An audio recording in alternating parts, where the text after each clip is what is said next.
The Giamatti Center in Bristol, Connecticut, setting the stage for the New England Regional as the boys of summer have aspirations of playing in Williamsport for the Little League World Series.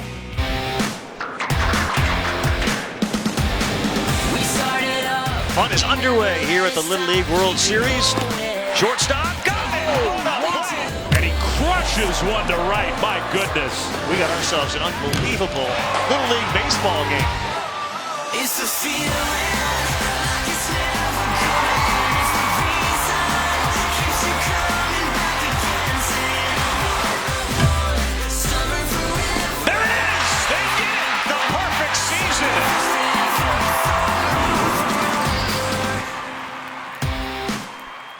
And we welcome you to ESPN's coverage of the Little League World Series on the road to Williamsport, as we've got a New England rivalry today. South Portland, Maine looking to carry their momentum from yesterday's win over Vermont, taking on a team that's just 50 miles away from Bristol. That is Fairfield, Connecticut.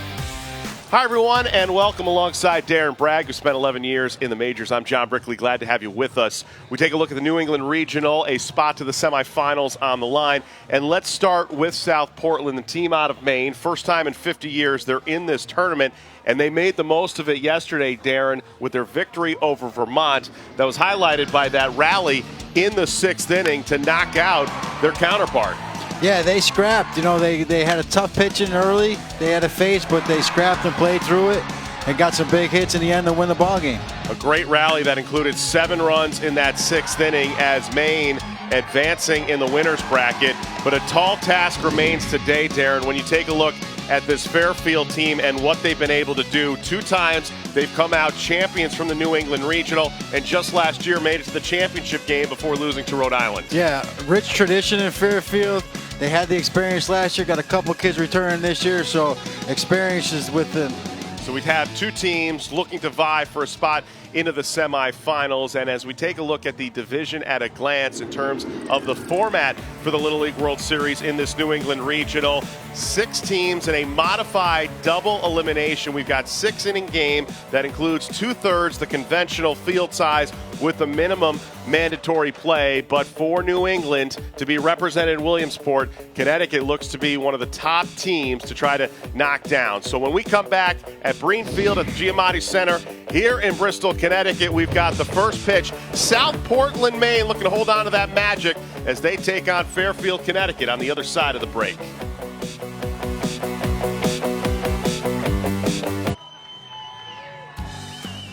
Packed house on hand, many of them from Fairfield, Connecticut on hand to see this New England Regional double elimination game with a spot to the semifinals on the line between South Portland and Fairfield as we take a look at the ace of the staff for Fairfield in Ethan Ryder.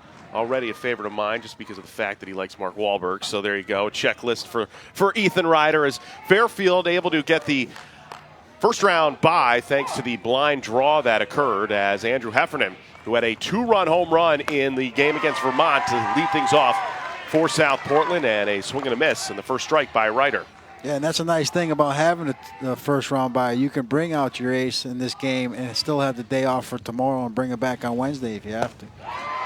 First 2 pitches swung on and missed by Heffernan. South Portland 9-1, 220 miles from Bristol, coming away with a 9-7 win in yesterday's opening round against Vermont. And 3 pitches, 3 straight strikes, and Ryder retiring Heffernan by way of the K to begin things off. Establishing his fastball early, getting on top of it, some high heat right there, blew it right by the hitter. So that'll bring up the shortstop, Johnny Poole. 15 home runs during the regular season for Poole. First pitch swing to second base, and an easy flip to first, and they are 2 away for Fairfield to begin this game. You know, the big question is with these teams that have this bias, how they're going to show up to play after watching the other teams play yesterday. So right now, Fairfield getting the pitching, throwing strikes, settling in. So here's a look at the first baseman, Nolan Hobbs, who began as the starter in the first game. He's 2 first pitch swing. That one fouled away. Hobbs yesterday, 5 innings pitched, 12 first pitch strikes in the victory. Also helped us out his own cause at the plate as well in that win for South Portland. Swung on and missed, and Hobbs quickly behind in the count, 0-2.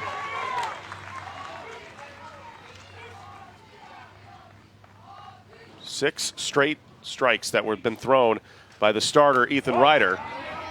And that one missing high and outside. All fastballs, too. He hasn't even shown his breaking ball yet. Pitching off his fastball right now. 1-2 pitch. Swung on and missed. A 1-2-3 quick inning. Took only 8 pitches for Ethan Ryder, including a couple of strikeouts, as this one to Nolan Hobbs to end the inning. A chance to see Fairfield coming up, bottom half of the first.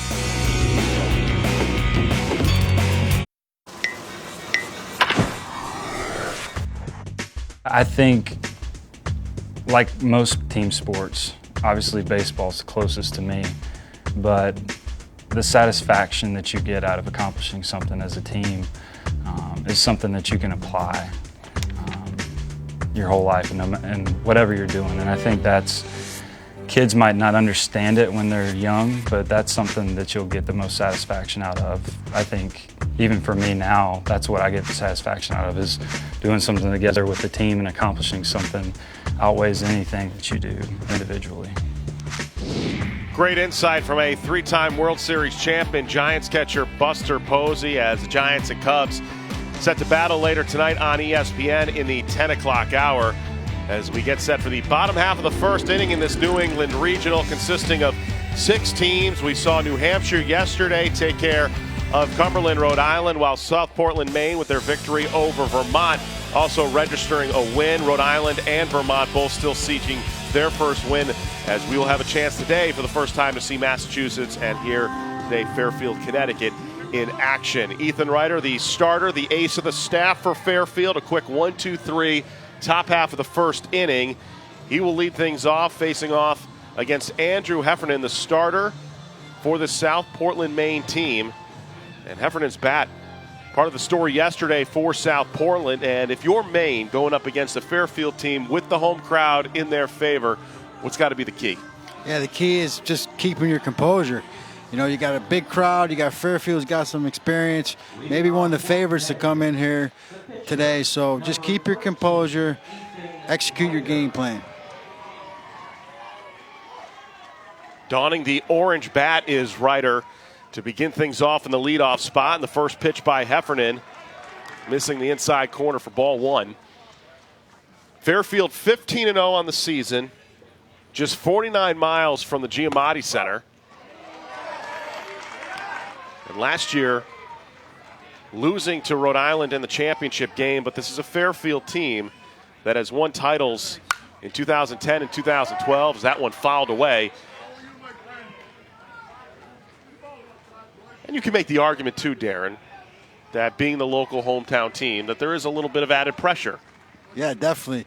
When I played, I actually didn't like people coming to the game because of the added pressure. I was happy to see that no one. I would say, no, you don't have to come. I'll be all right. So definitely puts pressure on you when you get your family members and friends in the game. 3-1 offering by Heffernan in there for a called strike to make it a full count. South Portland with a 9-7 victory over Vermont yesterday. And the grounder to third, Stanley. And in time for Ryder. Nice job to get the infield single. And a leadoff infield single for Fairfield, and you can tell the frustration on Stanley. Yeah, nice play by Stanley coming across in front of the shortstop. That's a third baseman's ball. Nice job of showing some range here, cutting across in front of the shortstop. Made a strong throw to first, but nice hustle down the line to beat it out. Well, the first batter of the game. And Jim Poole, the manager for Maine, coming out, potentially wants to have a video replay of this. And now there will be a conference between Wayne Lowry, the home plate umpire, and Jared Krissinger, the first base umpire, I should say. And when it comes to video replays, only applying to regional action in the Little League World Series and the World Series televised games. Includes the force outs Tags on the base paths, hit batters.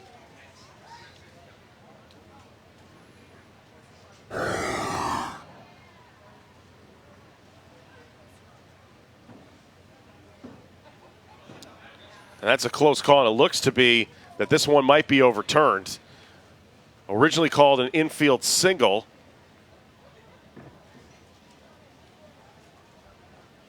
I mean, so close. But there is the benefit of video replay. And again, managers have unlimited successful challenges, but they do lose the ability to challenge once they have 2 unsuccessful ones in the first 6 innings. I like the challenge here. You know, big at bat, leadoff hitter. Make sure they get it right. Call was safe by Ethan Ryder on the infield single.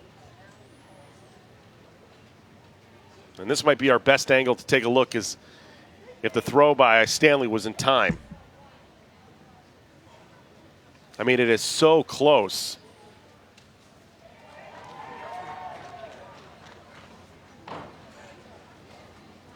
And we're still waiting the official word from home plate umpire Wayne Lowry as to whether or not the call will stand. Again, the call on the field is that Ryder beat the throw. He was safe at first.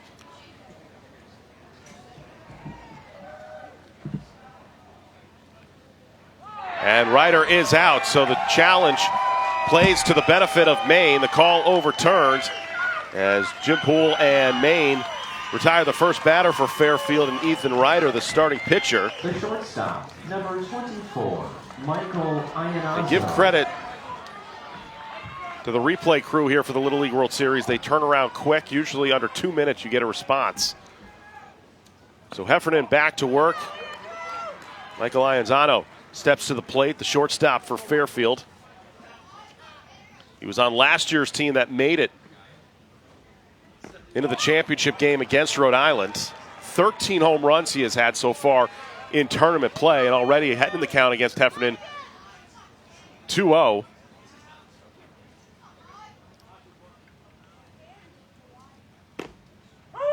And that one in there for a called strike. Now, there have been overcast skies throughout the morning. We saw that coming in to the Giamatti Center. Rain is forecasted to come in the next hour.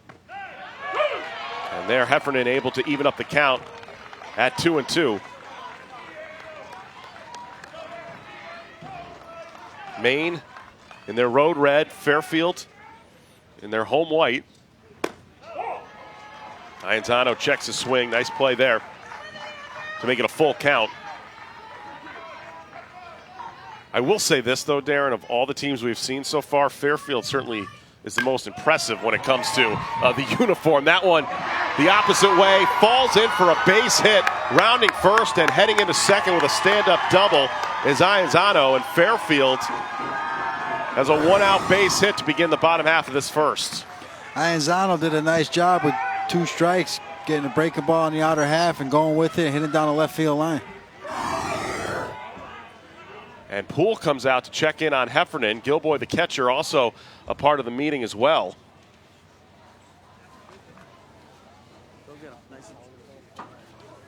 Nice start up. Go get him. Let's go.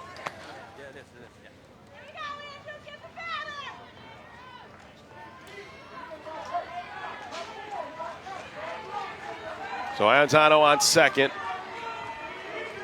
Matthew Vavona, the second baseman, Matthew Vavona. now with a chance to deliver the first run for Fairfield.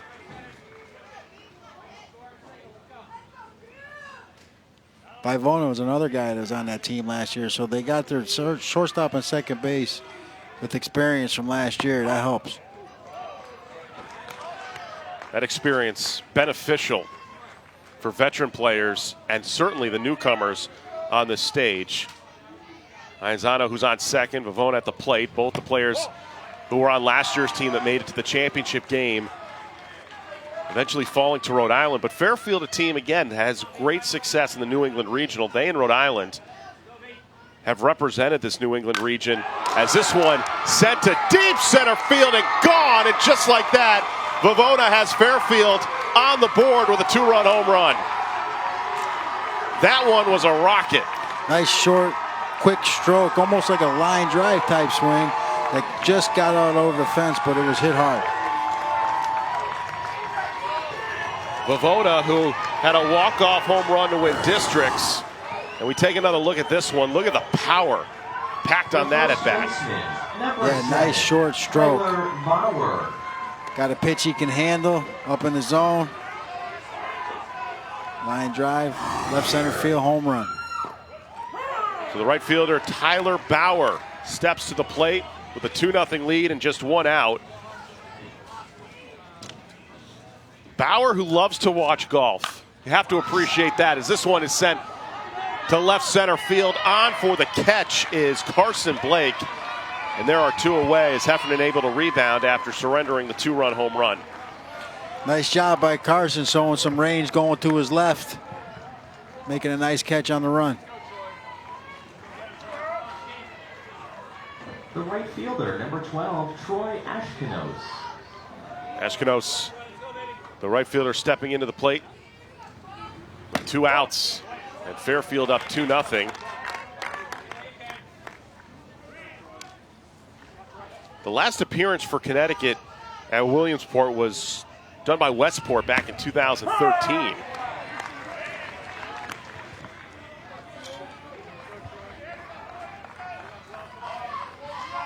Outside of that, Fairfield has been the team representing Connecticut in the New England Regional. That's how dominant Fairfield has been. Yeah, and it's not easy getting here, so that just goes to show you what kind of program they have down there, that they're able to repeat and come back here back-to-back years. Chicanos with a 1-2 count.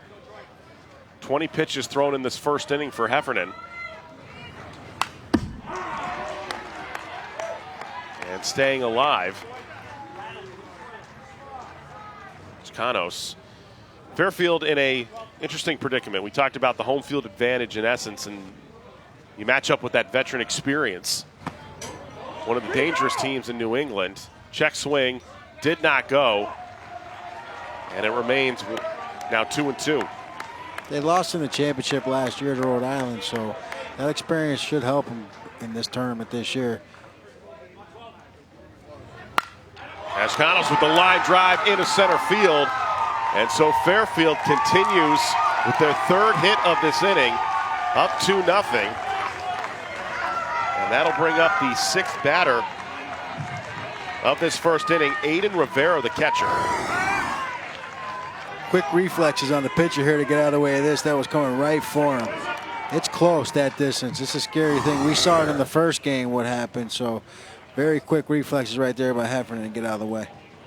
Jim Poole out, the manager for South Portland. Now again, Hey, keep your head up. the 20-pitch threshold.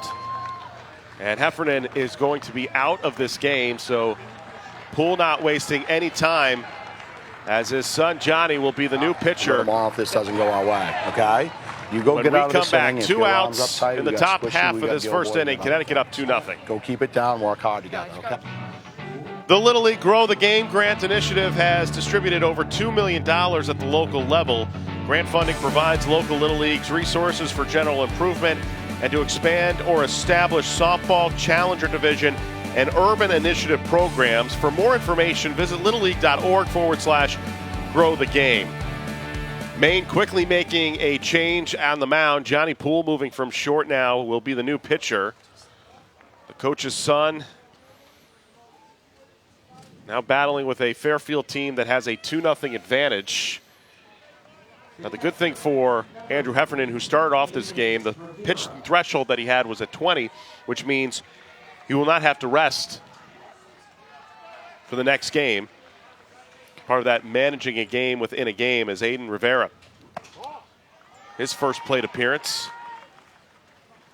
Yeah, if you have the pitching, you know, if you got 6-inning ball games, if you got 6 pitchers, you can technically throw them 1 inning a day every day and do the job. The question is, if you're 6 deep, that's probably tough to do when you only have 12 guys on a team, 13 guys on a team. But if you can find 5, 6 pitchers, they might be able to go out there back-to-back with this type of strategy he's got going. So the first guy, he's got him ready for tomorrow if he needs him. We saw Vermont do a similar strategy yesterday.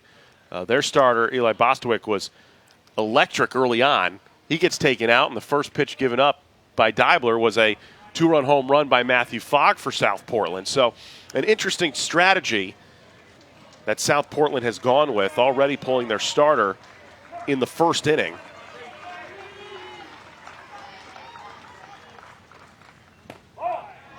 That one missing.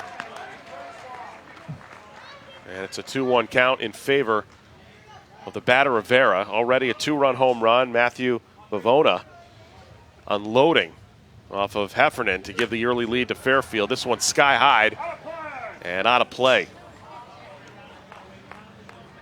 You mentioned, Aaron, how hitting can be contagious, and you certainly think that if you can get 2 runs on the board on a 2-run home run in the first inning off your opponent, that bodes well for the rest of the game momentum-wise. Right, and it's the first guy that got on base, he was a guy returning. Vavona was a guy returning. So when you got 2 leaders like that are making that things happen, the rest of it's contagious, and the younger guys can pick up on it. So the home run by Vavona sets the tone for Fairfield. They've got a 2-0 lead at the end of 1.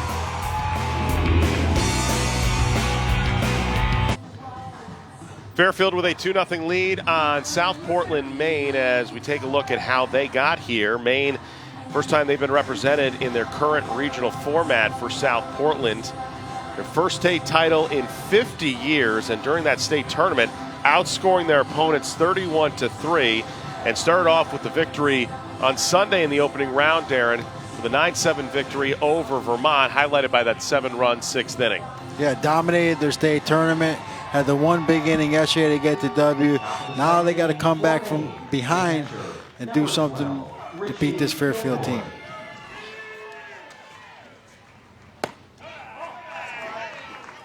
So as we begin the top half of the second, Richie Gilboy, the catcher, whose favorite singer, Sam Hunt, to the plate. 165 pounds, a lot of girth at the plate. Gilboy, who can certainly launch this ball. Packs the power in that middle portion of the lineup for South Portland. And is ahead in the count, 2-0. I like what Ethan's done out there, too. He's throwing mainly fastballs. He had one breaking ball last inning to strike out the last hitter of the day, of the inning, but he's been establishing his fastball early. Gilboy, the grounder to second, dive. Vavona able to make the play and the put out, and the first 4 for South Portland are retired. Nice job coming set, being ready to field the ball. We always talk about that with the kids is, you know, you're get ready, your set position. He came in with a nice little hop, was able to explode on his first step to his left to get to that ball, knocked it down, made a nice play to stay with it. Aiden Lee, the second baseman, to the plate. Just 13 pitches thrown by starter Ethan Ryder to begin this game. The ace of the staff, the table setter. And that one fouled away, and Lee quickly behind in the count 0-2. Man, it makes it easier for a defender to be ready to field the ball when you got a pitcher out there throwing strikes. Squish You is his nickname. That's interesting. Reminds me of the little slime things you used to buy. You squish them together, move them around. Oh, Darren Bragg, full of tricks. Well, Lee fouled that one away, still down in the count, 0-2. Jammed to short. That one over the head of the first baseman. Iannazo's throw just off the mark, and so an infield single. And South Portland, Maine with their first base runner of the day. Showed nice range getting to the ball. Tough throw, tough play once you got there. Didn't really have time to set his feet, had to hurry to make the throw. Threw it wild. So that'll bring up the number 6 batter, Ben Stanley. First pitch swinging.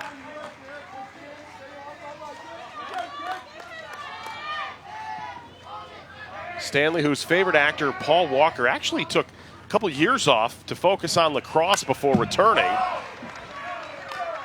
that one goes into the crowd, and Stanley behind in the count 0-2. We've noticed thus far in the start for Ethan Ryder here, Darren, is the fact that he can get ahead of opposing batters relatively quickly. Yeah, and with his fastball, too. And he's putting him away with a breaking ball. And Stanley with the second strikeout for South Portland. And there are 2 away, as that'll bring up Ian Wright, the center fielder. The center fielder, number 63. That'll be actually the 3rd strikeout now for Ethan Ryder. As Wright, who is a huge hockey fan, that's why he wears number 63 for the Bruins' Brad Marchand.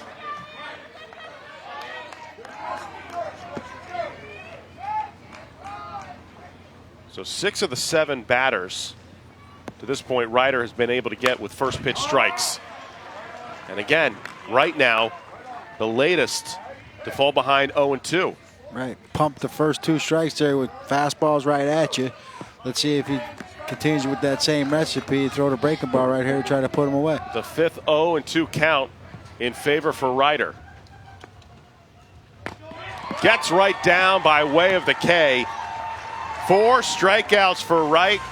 Check that, for Ryder, including back-to-back to end the top half of this second inning. Fairfield cruising on the mound, cruising on the scoreboard up 2-0.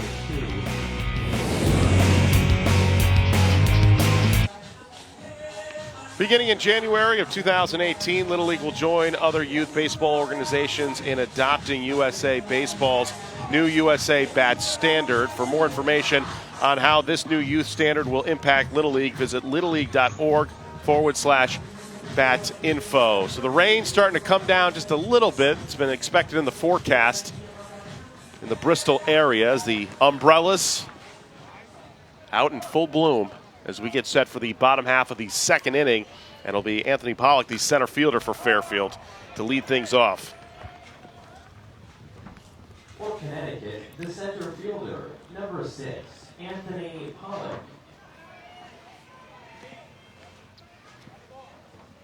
Pollock, whose favorite band is Imagine Dragons, now falls behind in the count 0-2. Matthew Vavona was the one that put Fairfield on the board in the first inning with a 2-run home run. Ethan Ryder, 4 strikeouts through the first 2 innings, has been cruising, as it's been all Fairfield thus far. 15-0 on the season.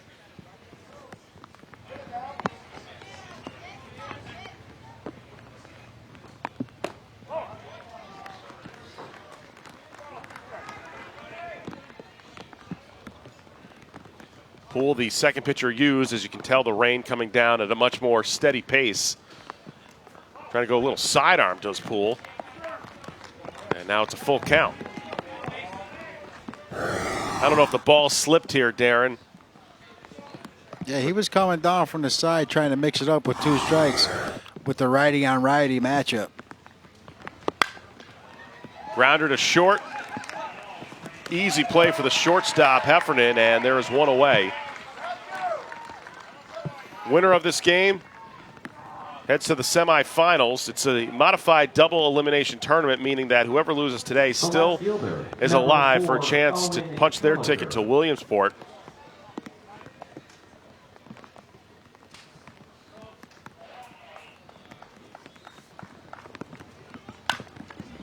First pitch swinging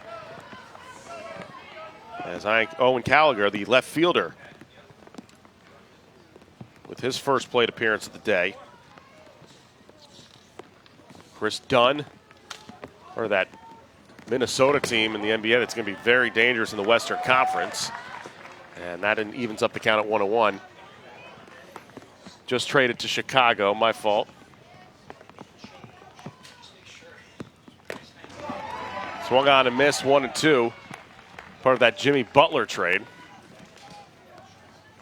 I like Owen's favorite subject in school is gym. That was my favorite subject in college. Base hit into center field, and so Fairfield with 1 out and 1 on here to start the bottom half of the second. Nice piece of hitting with 2 strikes, going with the pitch and staying up the middle. And a lot of times with these younger kids, you get a little anxious, but you try to teach these young hitters, think middle of the field, think middle of the field. The third baseman. So Gallagher on with a 1-out single. That'll be the 4th hit for Fairfield with the 2-0 lead. And the number 9 hitter, Leo Randazzo,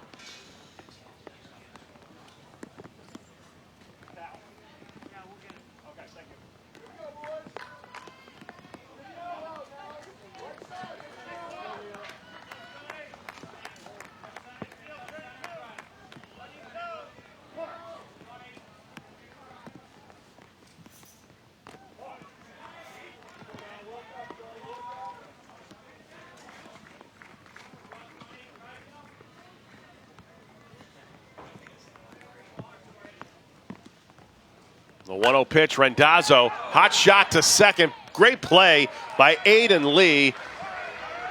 As Gallagher able to get back before the tag, so there's 2 outs.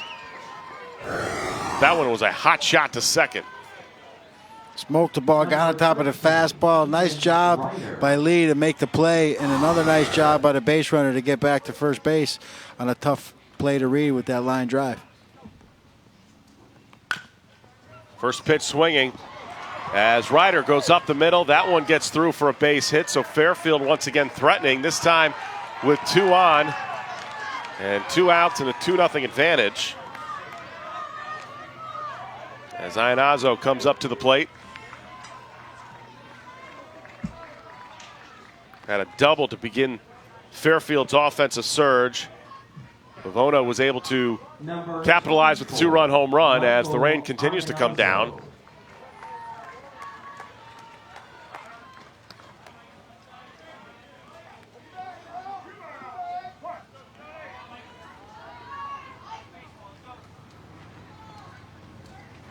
Iannazzo, first pitch swinging, second base, easy play for Lee, and the threat is over for Fairfield.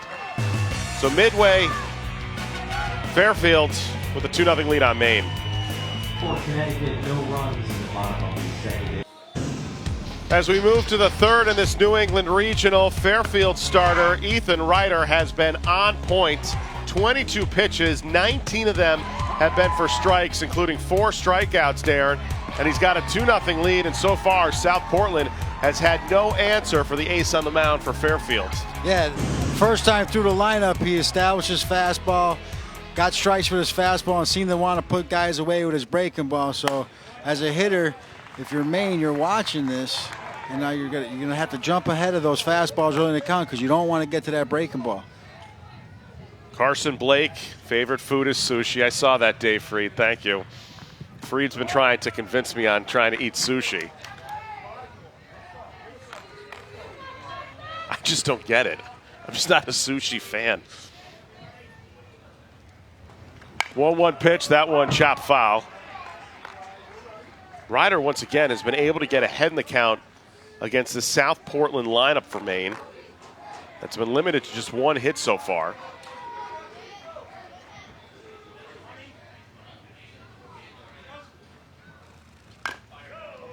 That one chopped foul. Looks as if the rain has subsided just a little bit. And this was the time period that rain was forecasted.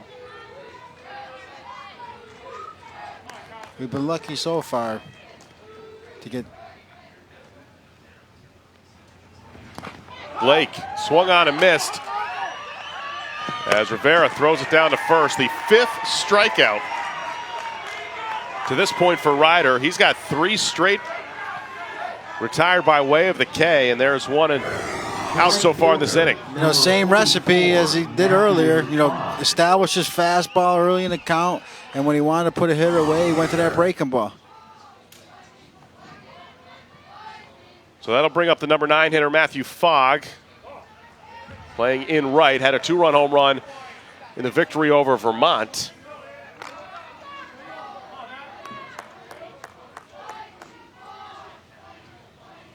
Give credit to the first baseman, Bauer, able to help make that play on the strikeout. As Fogg cut on and missed, evens up the count at 1-1.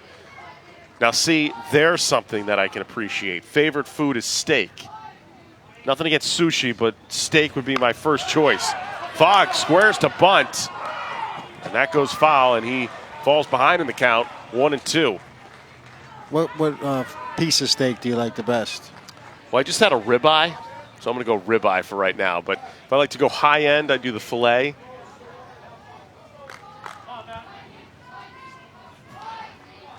I like the porterhouse myself to get a combination of the tenderloin. Yeah, I've already been told we're trying to get reservations for Morton Steakhouse in Hartford. On your dime, though. That's okay. You're a big spender, I know, from your playing days. Probably spent a little bit too much.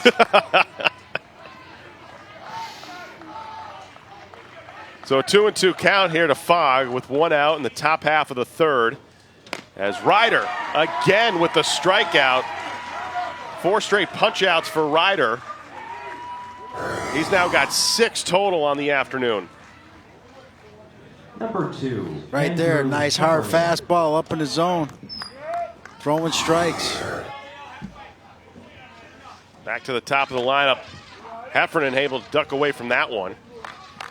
You know, it puts a lot of pressure on the offense as a pitcher when you throw strikes, because you want to take pitches and see pitches, but you also don't want to be hitting 0-1, 0-2 every time.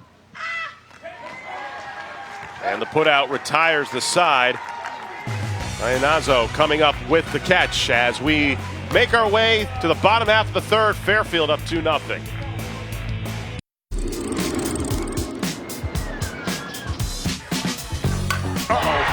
There it goes. A big fly from Colin Lemieux.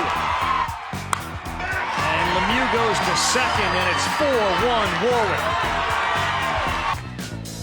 Called strike 3, and Warwick, for the first time ever, is going to Williamsport and the Little League World Series. Last year for Fairfield ended in heartbreak, just falling short in the championship game to Rhode Island, but Fairfield has been here before in this type of situation. Back in 2016, 13-0 coming in, averaging just under 10 runs a game. This year they're 15-0, entering the New England Regional, as Matthew Vivona once again sends this one right to the backstop of the wall. Vivona rounding second, and he will be in for a stand-up triple. What a couple of at-bats Vivona has had so far. A 2-run home run and now a stand-up triple in his second at-bat to begin the bottom of the third.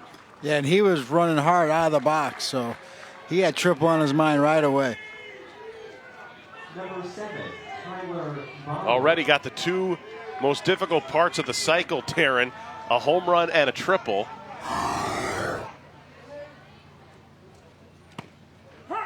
As that one in there for a called strike against Bauer. Our colleague, John Boo-Chabi, had the best line ever. When you say you're triple shy of the cycle, that's like saying you're 20 pounds away from losing 25. That one paints the outside corner. And quickly behind the count is Bauer, 0-2. Pretty impressive uncle to have.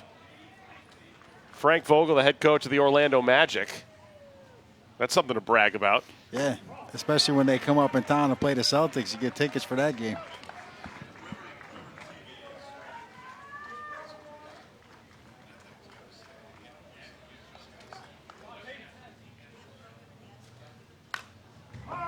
That one goes foul. So Vivona with the triple to begin things off. Now, Darren, if we look over your career, you go by the numbers, you had 14 triples in your career. Did you know that? I had no idea. Really? I figure you have like a printout in like a poster size of your career. No. Of all the numbers. I think I could tell you how many home runs I hit. Okay, go ahead, because I know the answer. I want to say 48. Oh, you were close. 46. Okay. There was a couple I got robbed on that should have been home runs. I maybe. was going to say, probably at Fenway Park.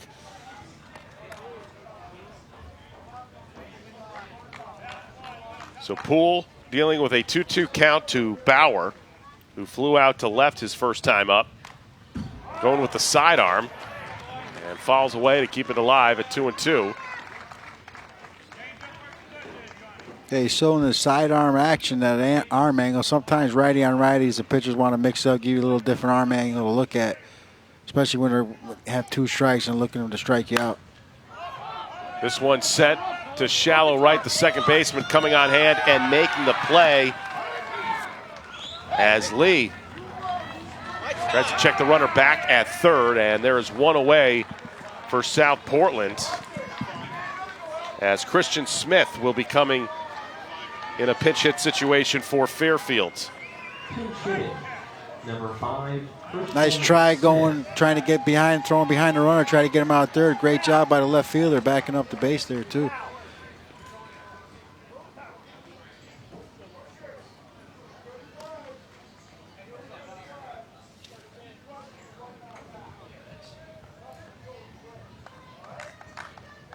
Right, so that'll bring up Smith in the pinch hit situation. So Darren, of those 46 home runs that you had, 2 of them were hit off Hall of Famers. Can you name the 2 Hall of Famers? Oh, that's way too easy. Those felt too good when I hit them. Randy Johnson and Greg Maddox. There you go. My call. You took a little bit more time around the base path. Is that what you're saying on the home run trot? Not on Randy's. I was scared after I hit that one. I don't want to have to face him again.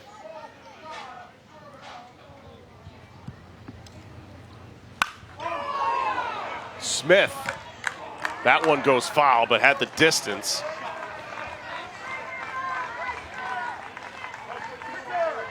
Dave Freed, we're just playing Did You Know? Who is the only pitcher you homered off of that is still playing right now? Bartolo Colon, really easy. The ageless wonder himself, who just had a complete game, by the way, for the Twins, oldest American League player to ever do that. I think I got Bartolo a couple times, actually. Maybe more than once. I liked hitting him. He was, back in the old days, he challenged you with that fastball. He literally played everywhere. To his credit, that he's still pitching is unbelievable. 44 years old. So Smith ahead in the count, 2-1 on Poole with a 2-0 lead for Fairfield. And Smith had to duck out of the way on that one.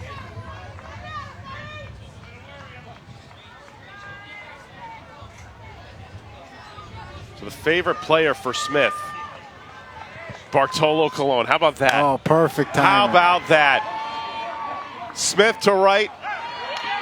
Making the catch is Fogg. Tagging up from third is Vivona.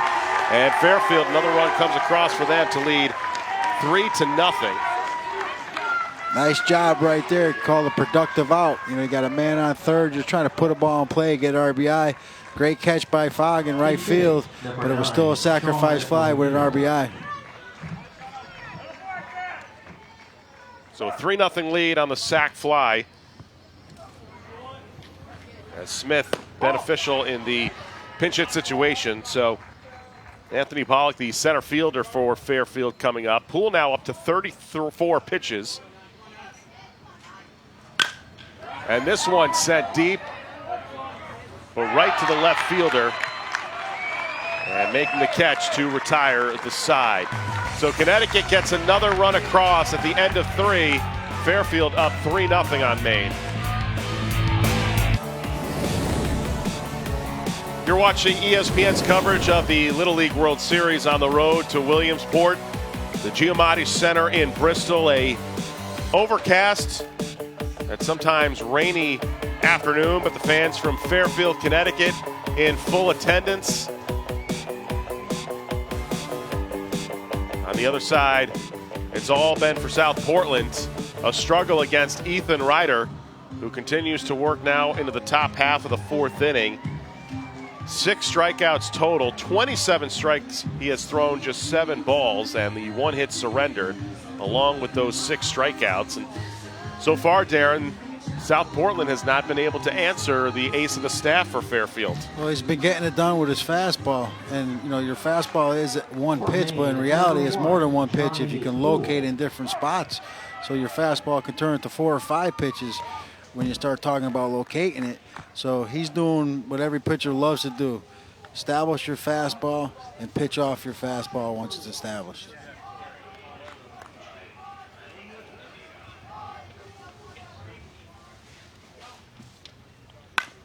Poole with the shot. Beautiful defensive stab at first. And a nice job to retire the first batter. Oh, they called it a foul. Okay. It looked originally like Bauer had made the nice play. Take one more look at this one, Darren. That's what we talk about as a defender. Your length. You have range with quickness and speed, but you also have range with your length. He showed some length there, reaching high for that ball. That one chopped foul, and it'll be 1-2. So Ryder, once again, able to get ahead in the count against this lineup for Maine.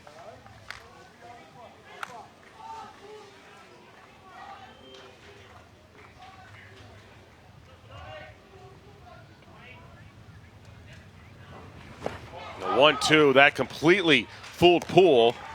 Throw down to first, and the strikeout, the 7th of the day for the right-hander. And that begins the top half of this 4th inning. Yeah, it's tough for a lineup, and especially offensively for a hitter, when a guy is throwing a lot of strikes like Ryder is right now. Nolan Hobbs. You have to be aggressive early because if you're not, you're going to be 1-2, 0-2, 1-2. So this is now the 39th pitch that's been thrown by Ryder. That puts him now over the 36 pitch threshold. So that means he'll have at least 2 calendar days of rest before he can pitch again. As Hobbs, who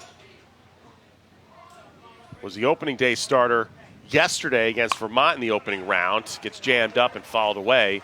And he too falls behind in the count 0-2. Yeah, and until these hitters are able to actually do some damage swinging early in the count, Ryder's going to continue just to pump fastballs in there until they show them that they can handle it. Breaking ball hit foul, so staying alive is Hobbs at 0-2 with Gilboy in the cleanup spot on deck for Maine.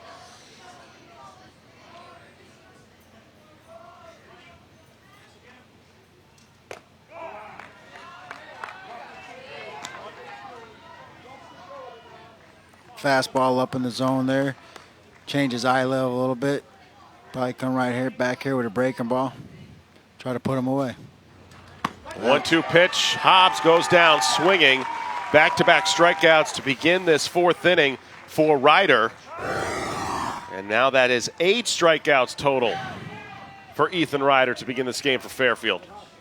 Yeah, he's feeling it right now. Number 12, Richie Gilboy. The out distribution, just 1 fly out compared to the 2 ground outs and the 8 strikeouts. Only 2 players for Maine has had 2 balls on them so far. That's how dominant Ryder has been. Gilboy looking to change.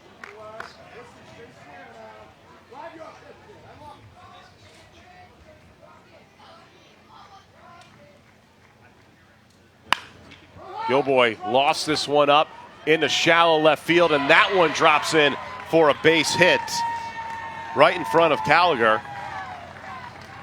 And so the catcher Gilboy on with 2 outs with the base hit, just the second one produced by Maine's offense today. You know, and this is what Maine needs. Get somebody on. Try to make something happen. Put a little pressure on that pitcher out there.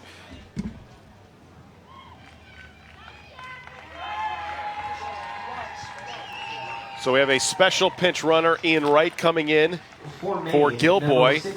And in terms of a special pinch runner, twice a game, but not more than 1 per inning, a team is going to be able to utilize a player who's not in the batting order. So Aiden Lee to the plate with 2 outs. The special pinch runner right on first. Ryder's breaking ball missing high, and it's 1-0.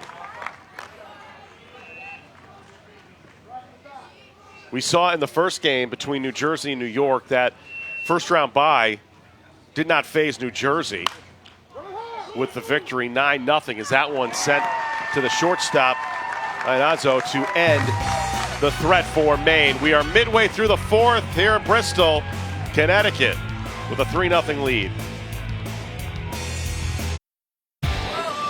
It's a feeling like it's never gonna end. It's the reason keeps you coming back again. Saying, summer forever. Keep it going now. Summer forever. All part of the excitement on the road to Williamsport for the 2017 Little League World Series, seen on a number of platforms, including ESPN, ESPN2, ABC, and on the Watch ESPN app. Can Fairfield rebound after last year's tough loss to Rhode Island in the championship game in the New England Regional and make a return trip to Williamsport? Thus far, behind Ethan Ryder, they've got a 3-0 advantage, I should say, as we work our way to the bottom half of the 4th inning at Green Field.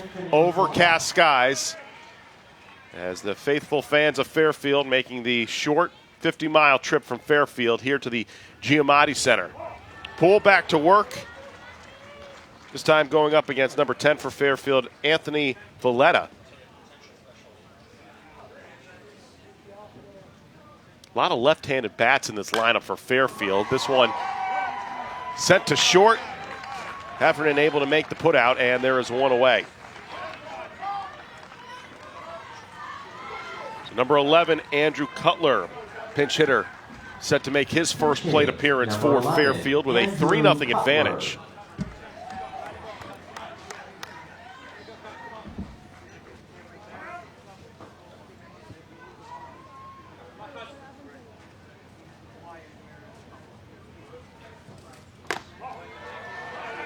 Fairfield 15-0 on the season.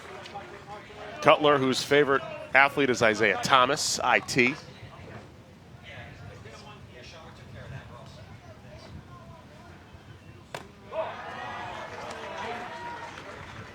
There's a 2-0 count in favor of Cutler.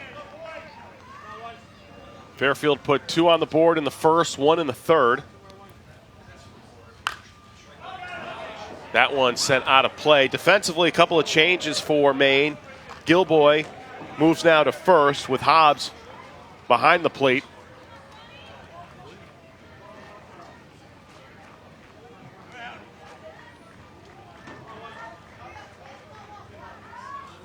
And the 2-1 pitch missing outside for Poole, and he falls behind the count 3-1. Modified double elimination tournament.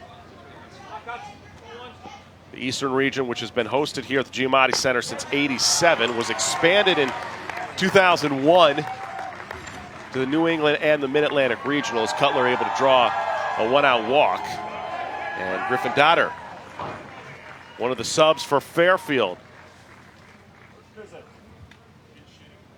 As Coach Poole. I want you to go finish this guy at least 9. Guys, we're good. Go get 9. Get that ball back down and regain that control, okay? And then we might make the change, give him a different look at the top. Go get him. You're looking good, okay? Establish this. No freebies. No freebies. Go get it. Always great advice from father to son. As Maine still trailing 3-0, so a chance to once again limit the damage with Dotter coming to the plate for the first time. And these are difficult situations, coming in a pitch hit situation midway through a game. First pitch swinging, skied high to center field. Fogg underneath it, makes the catch, and there are 2 away. And you like to see your pinch hitters being aggressive like that. You don't have too many opportunities. So usually as a pinch hitter, when you get the first pitch you like, you jump on it. And he did right there. Nice job. Back to the top of the order for Fairfield, Ethan Ryder. The story for him has been more of the performance he has put together on the mound with his 8 strikeouts. Has thrown 47 pitches to this point. Runner on first. First pitch swinging is Ryder. That one falls in for a base hit. Second and third for Fairfield on the stand-up double by Ryder with 2 outs. And Fairfield here, Darren, threatening already with a 3-0 lead. Yeah, as well as Ryder's pitching, Fairfield needs to score a couple more runs here. Nice job by the left fielder getting over there to cut the ball off, keeping the runner from scoring. Huge play that doesn't show up in the box score, but big play there to keep the runner at third with 2 outs.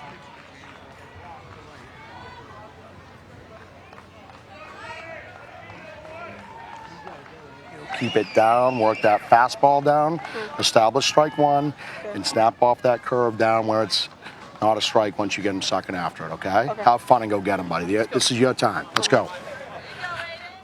A pitching change for South Portland, Maine, as Aiden Lee will be the third pitcher used, as we'll step aside and be back in just a moment. Catch all the excitement of the Little League World Series, including scores, stats, highlights, and more. Visit LLBWS.org or follow along on social media with hashtag LLWS. So Aiden Lee, the new pitcher, takes over for Johnny Poole. Ainazo now batting with 2 outs and runners at second and third. And he sends this one to center field, but Fogg there to end the threat for Fairfield. So 2 on, and Fairfield unable to capitalize, but they've got a 3-0 lead at the end of 4 in this New England Regional. Little League University provides free educational information online for coaches, umpires, league volunteers, and parents. Watch videos, review practice plans, or get some ideas for playing catch in the backyard. Visit Little League University LLWS.org today. Top half of the 5th inning. Ethan Ryder back to work for Fairfield. 8 strikeouts, has surrendered just 2 hits thus far in his start. More importantly, he's tossed only 48 pitches as Stanley, the third baseman, begins play here for Maine. Stanley, who struck out in the second, part of a string of 4 straight strikeouts by Ryder.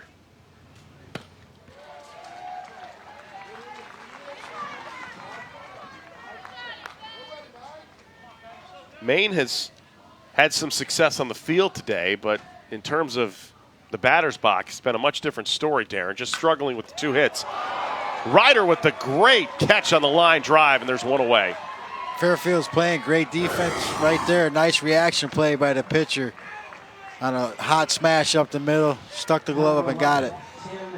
Maine still got to be patient here, though. It's just a 3-run game. They still got to try to get some guys on base. Try to rattle this guy out there.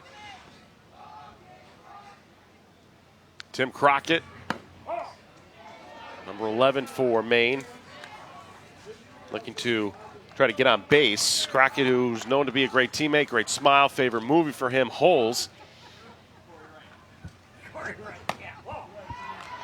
Missing high up is Ryder to fall behind in the count, 2-0. Yeah, that Maine wants to put a little pressure on Ryder. He's having a very easy time of it right now, so you want to try to make him a little uncomfortable and see how he responds to a little adversity. Comes back with the strike. You could make the argument that in the Mid-Atlantic, New Jersey has certainly put themselves in the position as the team to beat in that tournament. New Hampshire, with what they did yesterday to Rhode Island, and then today with Ryder and Fairfield, Connecticut could be one of the most dangerous teams in the New England region. And for Ryder, the first time he's gotten to a 3-ball count. And Crockett squared up to bunt, make it a full count.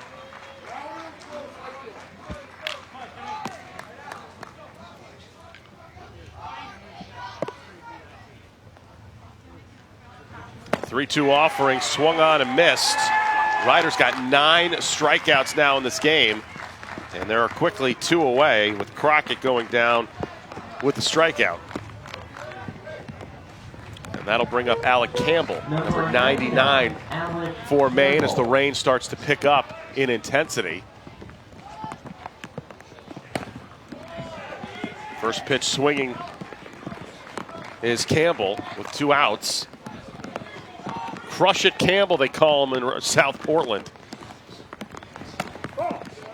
And Ryder falls and slips, and that's part of the danger. And home plate umpire Wayne Lowry wanted to make sure that the right-hander was okay.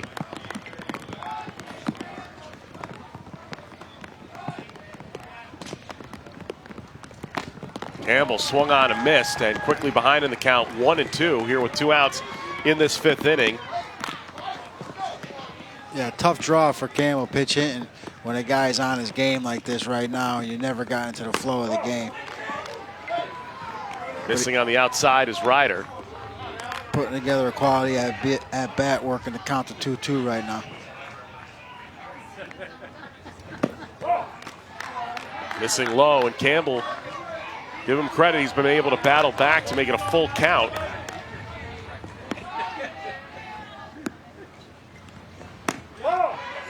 And that one misses, so Campbell, after falling behind the count 1-2, battles back to draw the 2-out walk.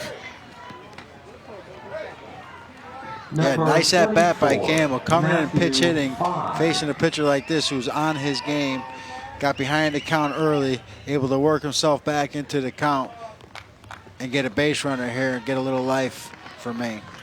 So Wright coming back out as a pinch runner. Wright enters as a special pinch runner on And that'll be an indication of a special pinch runner. Be used only once an inning. So with 2 outs, Matthew Fogg, the number 9 hitter, steps to the plate.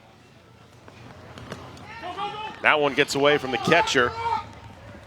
And advancing to second is Wright. So Maine with the man in scoring position with 2 outs, trailing 3-0.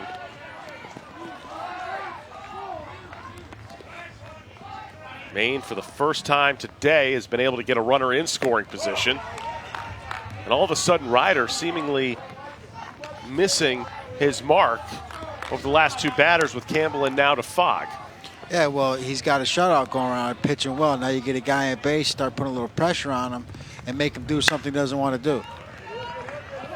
To short, and the putout ends the threat for Maine. So midway through the fifth in Bristol, the rain starting to come down a little bit more, but Fairfield up 3-0. Catch all the excitement of the Little League World Series, including scores, stats, highlights, and more. Visit LLBWS.org or follow along on social media with the hashtag LLWS. The rain at Breen Field at the Giamatti Center with the umbrellas up starting to pick up just a little bit as Fairfield's shutting out Maine 3-0 as we begin the bottom half of the fifth inning.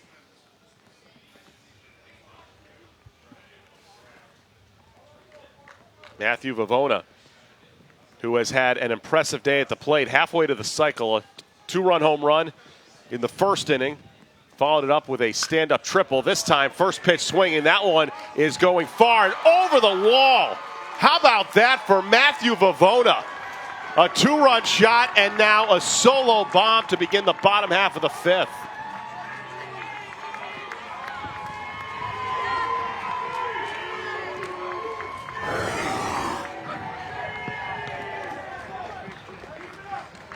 Nice little leg kick, got his hands back, got his swing started, stayed behind the breaking ball and drove it out to center field. He's got a nice short swing. When you got a short swing like that, there's not too many things a pitcher's going to be able to do. So with that short swing like that, he makes him a dangerous hitter. 3 for 3, 2 home runs, including a two-run shot. And it's a 4-0 lead for Fairfield.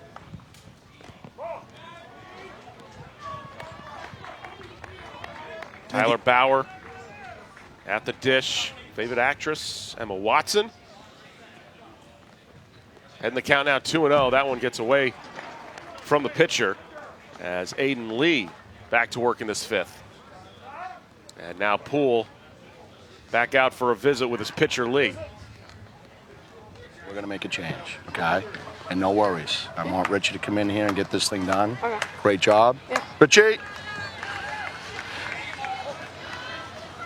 So Coach Poole making a change with a 3-0 count. Hustle, hustle. As Gilboy will be our new pitcher. Good job, guy. When we come back as Fairfield up 4-0. Work with him. Richie's going to hit spots. Richie Gilboy, the fourth pitcher used today by South Portland as they trail Fairfield 4-0 in the bottom half of the fifth inning. If you're just joining us, Fairfield, who last year lost in the title game to Rhode Island, making a tremendous comeback to begin things on the first play of them, as Matthew Vavona coming up with a couple of home runs, including a solo home run in the bottom half of this fifth inning. As for the standings in this New England Regional, New Hampshire and Maine both began with victories. However, Maine in some trouble. Fairfield and Holden, Massachusetts, the first opportunity to see those two teams today, with Rhode Island and Vermont still in search of their first victory in this tournament. A double elimination modified format as Gilboy, the right-hander, gives up the first pitch, a ball to Bauer, who was dealing with a 3-0 count. And so the leadoff man for Fairfield is on to begin the bottom of the fifth.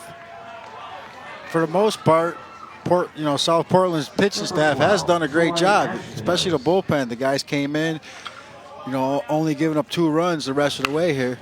First pitch swinging. That one falls in for a base hit into left field. As Escanos, the first baseman, reaches. And it's first and second, still with nobody out. You would like to hold him right here with a 4-run deficit, because anything past 4, that means you're not one swing of the bat to tie it up. As a team coming from behind, you always want to get within that reach where you're one swing of the bat. Well, Fairfield's offense, Darren, starting to feel it. That one goes all the way to the wall for Rivera. 1 run is going to score. And it'll be second and third on the RBI double by Rivera to extend the lead to 5-0 for Fairfield. Number 6, Anthony Tulloch.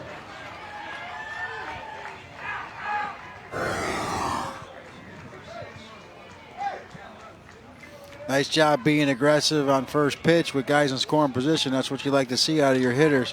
When you have guys out there on base, you want to see your hitter be aggressive, wanting to drive them in. A lot of first pitch swinging we've been seeing in this 5th inning, Darren, by this Fairfield offense. 3rd time, in fact. So Gilboy has now first pitch swinging again, this time Pollock to second. And the put out. And that'll be the first out recorded in this 5th inning.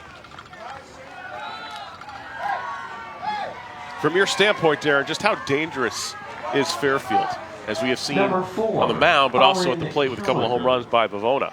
Yeah, they were doing it early with their pitching and defense. Now they're showing us what kind of team they have as far as lineup. You know, being able to scrap out, get some guys on base, and get some hits.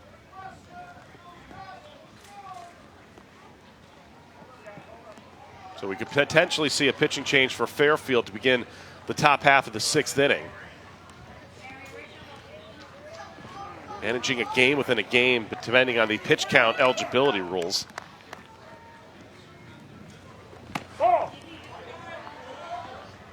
Owen Gallagher, the left fielder, in the batter's box with a chance to extend the lead for Fairfield with 2 on and 1 out.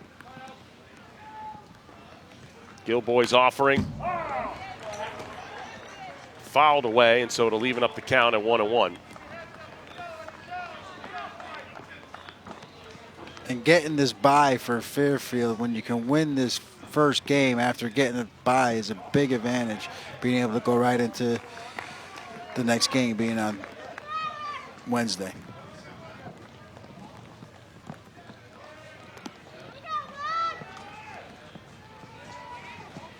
Well, the winner of this game has a spot in the semifinals, and that just shows you the importance of getting the first round bye in a blind draw. Yeah, it's definitely nice to get, and especially when you can take advantage of that bye with a win. That ground ball up the middle, that'll score 2 more for Fairfield on the 2-run single put together by Gallagher, and it's out to a 7-0 advantage for Fairfield, still with only 1 out.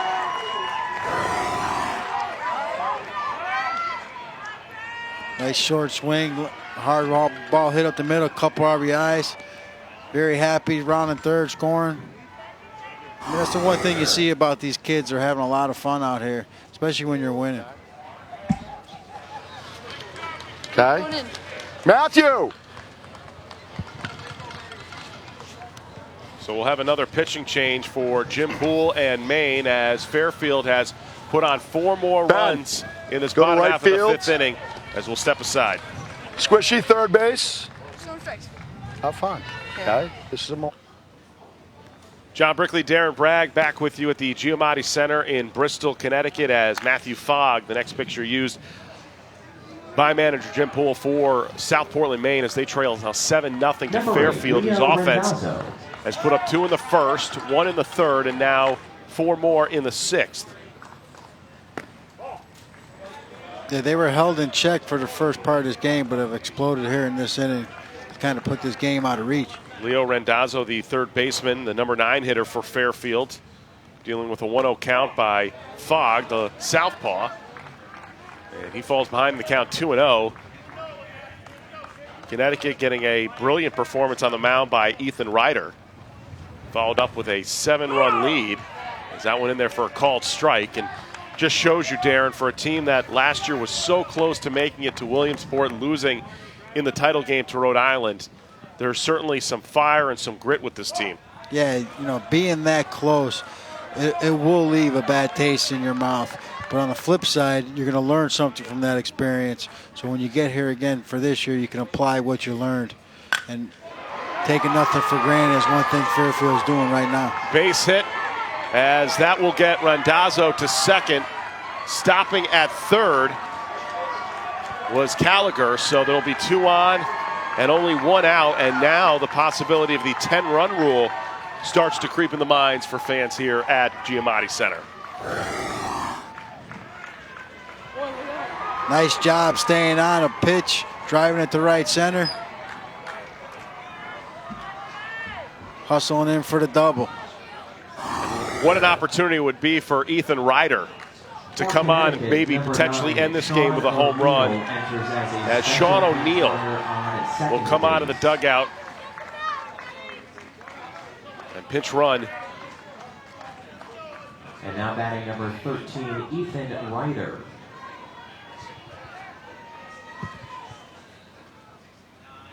Ryder gets hit on the first pitch by Fogg, and now the bases are loaded for Fairfield.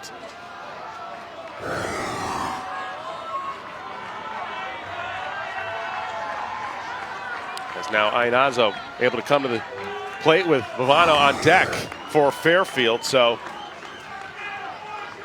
what an opportunity here to potentially end it for Iannazo.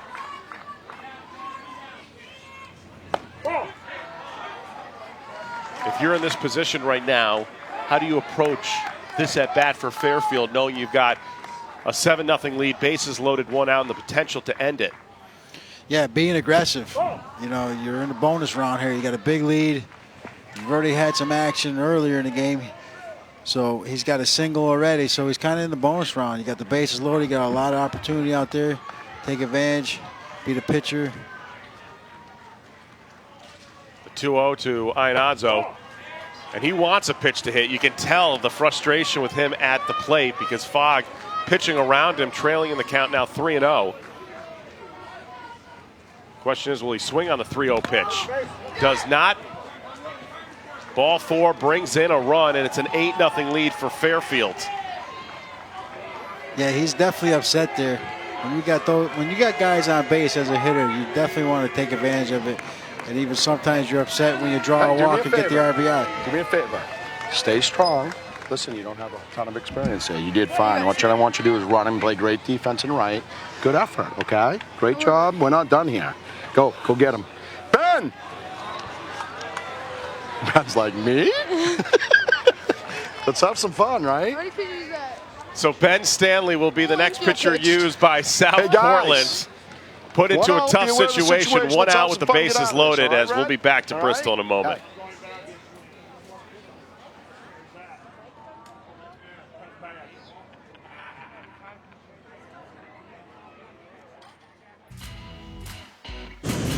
Fairfield with an 8-0 lead, bases loaded for this young man, Matthew Vivona, who has put on a show today. A 2-run shot in the first, a solo home run as well, part of a 5-run 5th inning for Fairfield, and a chance now for Vivona with his 3 RBIs to end this one with the 10-run rule over Maine. And you've seen him today, Darren. What has stood out about his approach at the batter's box? Well, what stood out to me was his first at-bat, he hit a fastball out. So then his second time up, he hit a breaking ball out. So, you know, there's not much. He's got a nice, short, compact swing. When you have a short, compact swing like that, as a hitter, most of the times you're balanced, and most of the times you're seeing the ball well. Ben Stanley, the newest pitcher used for South Portland. And Vivona sends one to right, got underneath it. Fogg to the plate, not in time, as Hobbs could not get the tag down, and the 9th run for Fairfield comes across, and Sean O'Neill, but what an arm out of right field by Fogg. Wow, that was an impressive throw from Fogg all the way on the fly. And if it looked like the tag was a little bit high, but I think he got underneath the tag there, but what a nice, strong throw by Fogg. And so there will be a review. Jim Poole for South Portland wanting to challenge the play. But give credit to Fogg. Make sure we work cuts there, Ben. You're off mound. You're backing up. Let's go, buddy. Hey, I like the strike. Good work. Ben Stanley comes in, gets, without question, the hottest hitter of this game to fly out. And here's our vantage point to take a look at on the video replay on the tag made by Hobbs to O'Neill. Yeah, I don't think the base runner ever actually got to the plate.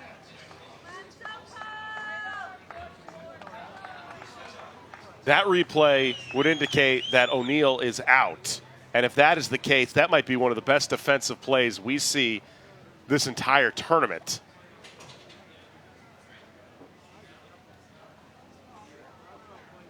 And I give credit to Jim Poole, the manager for South Portland. Yes, your team is down 8-0, potentially 9-0, but make the challenge. Give your kids some confidence, knowing that not only did he get the top hitter for Fairfield out, but at the same point, Fogg was able to throw a bullet home, and he's out. What a double play by South Portland to end the threat for Fairfield. So the call overturned on a great defensive effort by Matthew Fogg, and we head to the 6th inning. And Fairfield looking to close it out up 8-0.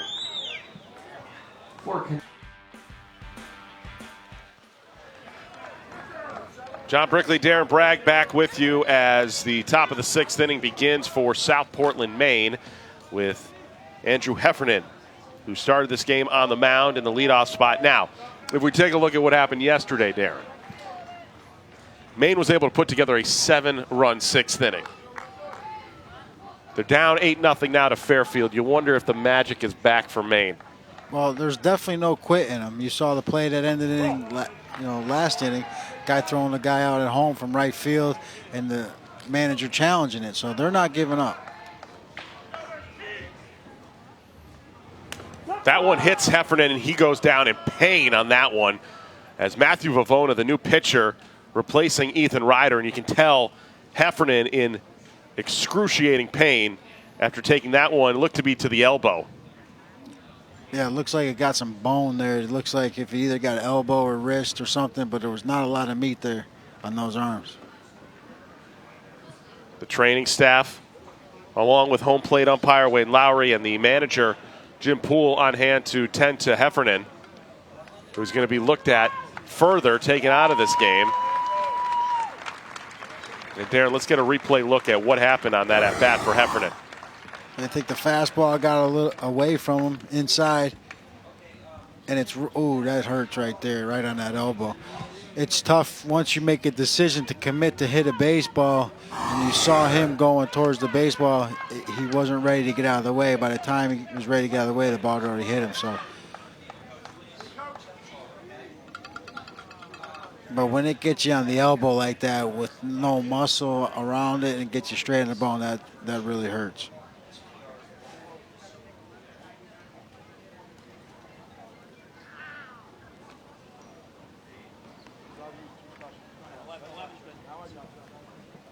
So now there's a meeting between both coaches, as Crockett will be coming out of the dugout to be the pinch runner for the injured Heffernan. For Maine, number 11, Tim Crockett, enters as a pinch runner on first base.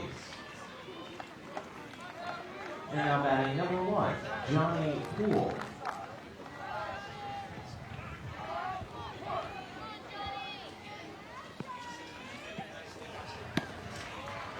And that one cut on and missed by Johnny Poole, the shortstop. So the lead man on in the top half of the 6th inning for Maine, trying to have a similar rally like they had yesterday against Vermont. Cut on and missed, and Poole falling behind in the count 0-2. You just got to keep swinging and be aggressive. Make things happen at the plate. Try to get some base runners out there.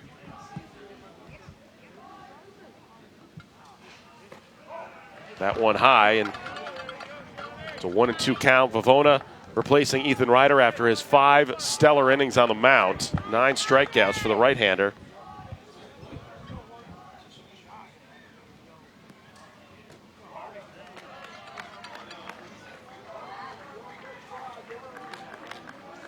As a batter, Darren, with this type of deficit, what's your philosophy at the plate to try to break through a deficit of this magnitude? Be aggressive. You're not going to walk your way into a lead. You got to make things happen with the bat.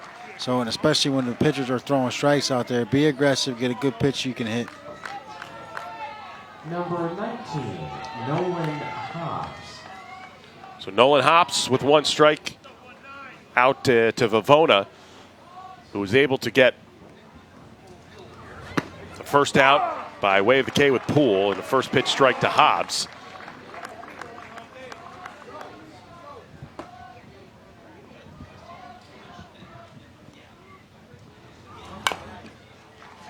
That one gets off the catcher, Rivera, as Crockett will have to go back to first. The pinch runner for Andrew Heffernan, who took one right to the elbow to lead off this inning. And that was his right elbow too, and I know he started the game as a pitcher, so that can come into play because he did come out of the game early, maybe because they were expecting to try to save him for the next game, but now you might not even have him if that elbow blows up overnight. So it's going to be important for him to actually take care of that elbow, ice it up. Hobbs extending it. Einazo able to make the put out, and there are 2 away, and Maine is down to their final out.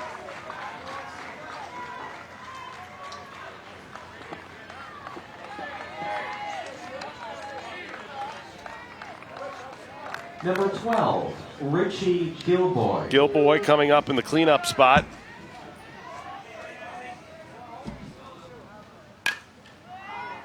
And he skies this one to third. Play on it. And it just reaches out of play as Gilboy, first pitch swinging for Maine, down 8-0.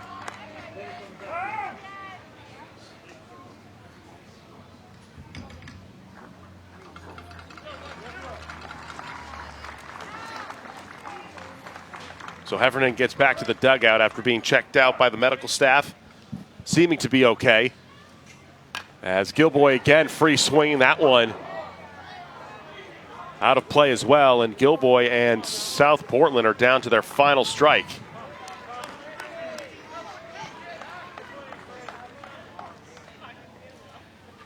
I think right here as a hitter, you just, when I played, I just didn't want to be the guy to make the last out of a game. So, right now your focus is, look, I just don't want to be this guy to make this last out, and hopefully you get about 5 or 6 guys in a row. The 1-2 pitch swung on and missed. Gilboy goes down. Vavona with the strikeout, and Fairfield completes the shutout. Ethan Ryder and Matthew Vavona combined for a 2-hit shutout of Maine, and Fairfield, the hometown favorite, coming away with the victory, and they advance into the semifinals of the New England Regional. Once again, our final score, 8-0. Fairfield wins it. For my partner, Darren Bragg, and our entire hard-working crew here at ESPN, I'm John Brickley saying so long from the Giamatti Center in Bristol, Connecticut. Fairfield, behind a stellar performance from Ethan Ryder and Matthew Vavona, are moving on to the semifinals. Be in for a stand-up triple. What a